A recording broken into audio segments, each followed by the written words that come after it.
Hello friends, Meenu vlogs में आपका स्वागत है। आज की वीडियो में हम जानेंगे कि हम घर पर बहुत ही सरल विधि से वट सावित्री व्रत की पूजा कैसे कर सकते हैं। जेठ मास में आने वाली अमावस्या को वट सावित्री अमावस्या या बड़ अमावस्या या बरसाती अमावस्या के नाम से जाना जाता है। इस दिन सुहागिन महिलाएं अपने पति की लंबी उम्र, अच्छे स्वास्थ्य और उज्जवल भविष्य के लिए व्रत और पूजा करती हैं। वैसे तो मुख्य तौर पर ये पूजा वट वृक्ष के नीचे बैठकर ही की जाती है, यानी बरगद का जो पेड़ होता है उसकी पूजा हमें इस दिन करनी होती है। लेकिन अगर किसी कारणवश आप वट वृक्ष के पास नहीं जा सकते हैं तो कोई बात नहीं, आप वट वृक्ष की कोई टहनी घर पर ले आए। उस टहनी को आप गमले में लगा सकते हैं या किसी जल के लोटे में लगा सकते हैं या गेहूं में भी लगा सकते हैं। कहीं भी वट वृक्ष का जहां पेड़ है वहां से आप ये टहनी लेकर आएं। आप ये टहनी कहीं आपको वट वृक्ष का पेड़ दिखता है तो वहां से ला सकते हैं, नहीं तो आपको नर्सरी में वट वृक्ष का पेड़ आसानी से मिल जाएगा।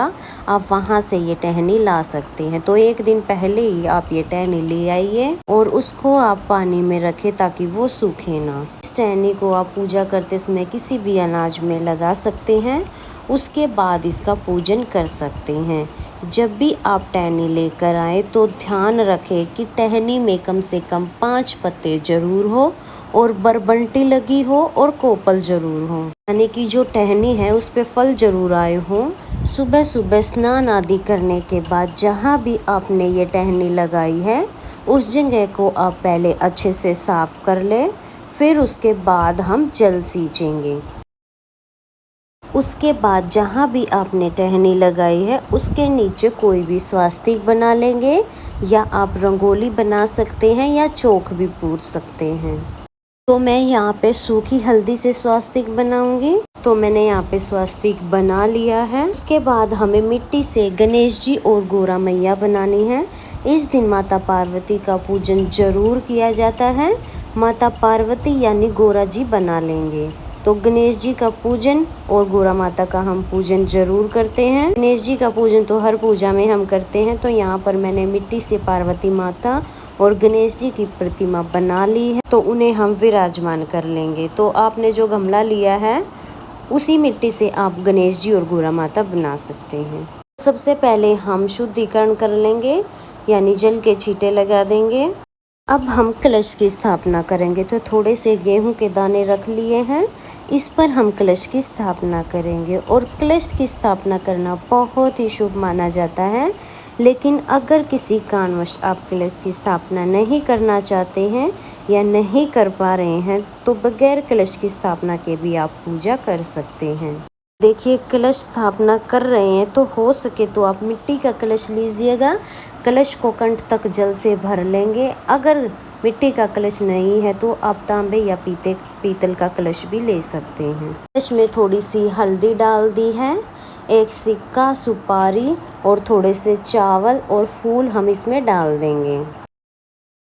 उसके बाद हम आम के पत्ते लगा सकते हैं। आम के पत्ते नहीं हैं तो फिर आप पान के पत्ते लगा सकते हैं, आप अशोका के पत्ते लगा सकते हैं। फिर हमने ढक्कन लगा दिया है, उस पर हमने गेहूं रखे हैं और दीपक जला दिया है, यानी दीप कलश की हमने स्थापना कर दी है।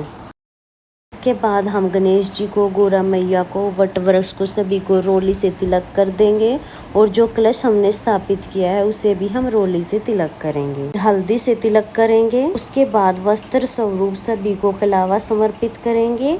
कलश के कंठ पर भी हमने कलावा बांध दिया है। उसके बाद हम जनेऊ समर्पित करेंगे। अब हम फूल समर्पित करेंगे।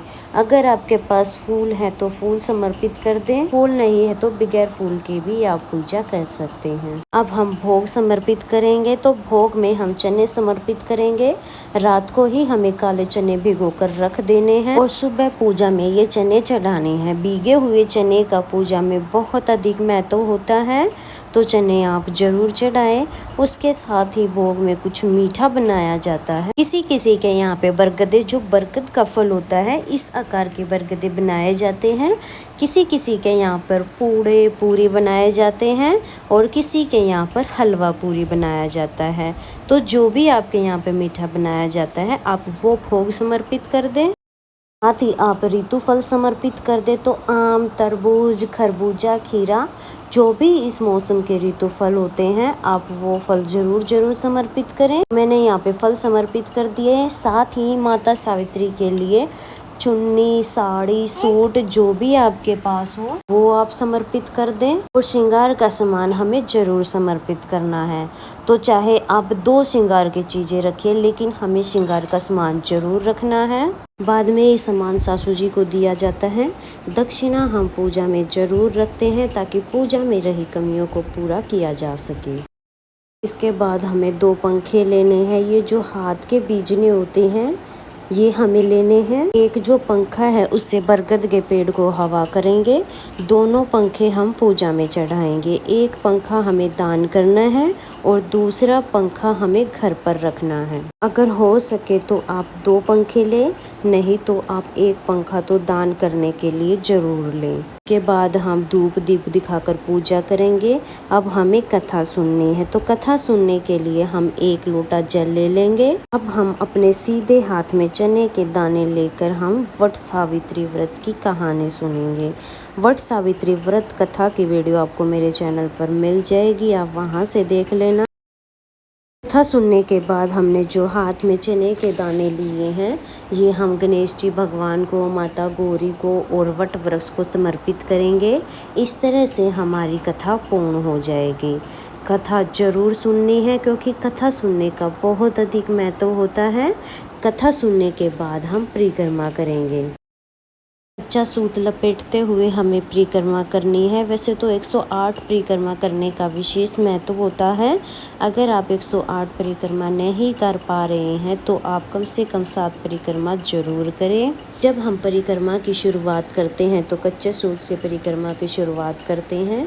बीच में कच्चा सूत ख़त्म हो जाता है, यानी धागा अगर ख़त्म हो जाता है तो कोई बात नहीं, आगे की परिक्रमा बिना धागे के भी कर सकते हैं।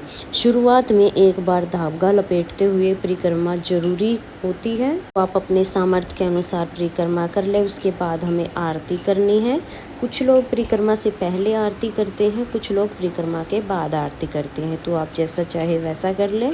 आरती आप कपूर जलाकर भी कर सकते हैं, या अलग से दिया जलाकर भी आप आरती कर सकते हैं। कलश के ऊपर जो हमने दिया रखा है, उसे हमें नहीं हटाना है। आरती करने के बाद हाथ जोड़कर पूजा में रही कमियों के लिए क्षमा याचना करेंगे और अपनी मनोकामना पूर्ण करने के लिए प्रार्थना करेंगे। अपनी पति की लंबी उम्र के लिए भी हम प्रार्थना करेंगे।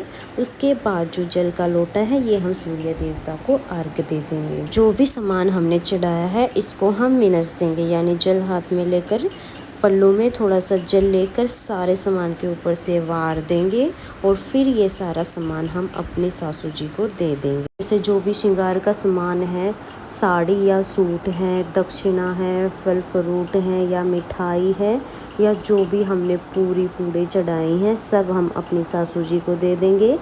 अगर सासू जी नहीं है, तो परिवार में जो भी बड़ी महिला है, आप उनको ये दे सकते हैं, या मंदिर में आप पंडिताइन को दे सकते हैं, या किसी भी गरीब महिला को आप दे सकते हैं, या आप अपनी ननंद को, जेठानी को, किसी को भी दे सकते हैं। तो इस तरह से हमारी वट सावित्री व्रत का पूजन पूर्ण हो जाएगा। तो फ्रेंड्स, इस तरह से घर पर ही बहुत सरल तरीके से पूजन कर सकते हैं। और पूजन से पहले हमें जल ग्रहण नहीं करना होता है, पूजा करने के बाद ही जल ग्रहण किया जाता है। किसी किसी के यहाँ पर पूरे दिन का व्रत किया जाता है। पूरे दिन व्रत करके रात को व्रत का पारण किया जाता है, रात को खाना खाया जाता है। किसी किसी के यहाँ पर सुबह सुबह स्नान करने के बाद वट वृक्ष की पूजा करते हैं, उसके बाद जल ग्रहण कर लेते हैं और खाना खा सकते हैं। यानी पूजा तक का ही व्रत किया जाता है। व्रत करने के 2 तरीके हैं, आप अपने हिसाब से कुल की परंपरा के अनुसार व्रत कर सकते हैं। बहुत सी जगह सुहाग लिया जाता है। पार्वती माता सुहाग देने वाली होती हैं। पार्वती माता से सुहाग लेना बहुत शुभ माना जाता है। सुहाग कैसे लेते हैं? सुहाग लेने के लिए आप अपना सिंदूरा भी ले सकते हैं या अलग से सिंदूर की डिब्बी भी आप ला सकते हैं। जिस भी पात्र में सिंदूर लाए हैं अपनी उंगली पर चुन्नी लेंगे, अपनी चुनरी में सिंदूर लेके अब हम पार्वती माता को सिंदूर चढ़ाएंगे। पार्वती माता की मांग हमें भरनी है 5 बार 7 बार, कितनी बार आप भर सकते हो। उसके बाद माता की मांग से सिंदूर लेकर हमें अपनी मांग भरनी है। अगर आपने 5 बार सिंदूर चढ़ाया है तो 5 बार आप सुहाग लेंगे। अगर आपने 7 बार चढ़ाया है तो 7 बार आप सुहाग लेंगे। इस तरह से हम सुहाग लेते हैं।